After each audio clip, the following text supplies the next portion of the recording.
When we talk about our attachment style, we're diving into one of the most personal and profound influences of our lives. But where did it come from, and how did it become a part of who we are today?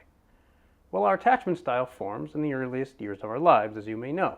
It lays the foundation for shaping our romantic partnerships, our friendships, even our personal interactions.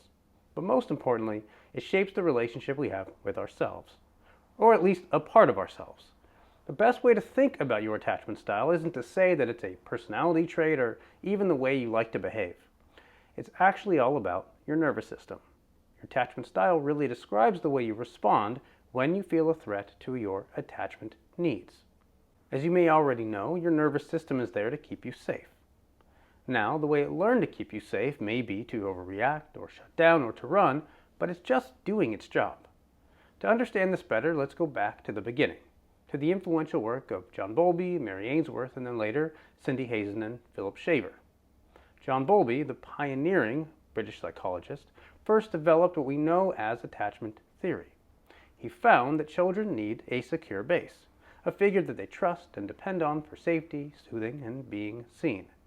This secure base gives children the confidence to explore the world, knowing that they can always return to someone who will provide support and reassurance when they need it.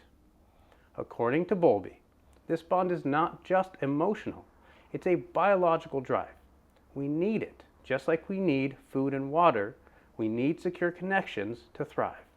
And without this connection, a child's sense of safety and self-worth is deeply impacted, and it can set the stage for patterns that continue into adulthood, what we call attachment. Mary Ainsworth, student of Bowlby's, later conducted an experiment called the strange situation. This revealed essential insights into attachment. Her study observed children in a controlled series of separations and reunions with their mothers, simulating a break in that attachment. Basically, they triggered a bunch of toddlers and measured their reactions. I don't think they could do this experiment today. So from this experiment, Ainsworth identified the three primary attachment styles: secure, anxious, and avoidant.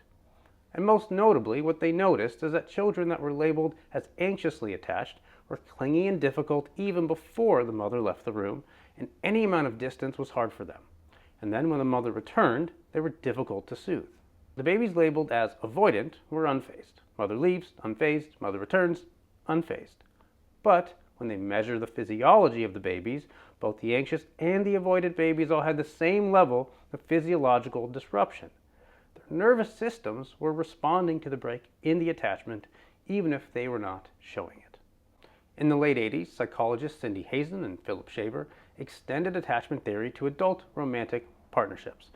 Finding the patterns that Bowlby and Ainsworth observed to children also applied in adult relationships. This is where we get the four attachment styles for adults: secure, anxious preoccupied, dismissive avoidant, and fearful avoidant, which we'll get into in the next module.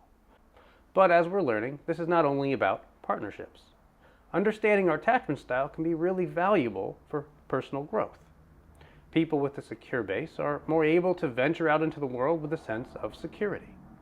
They're more likely to reach personal goals, reach professional goals. They're more likely to develop themselves creatively.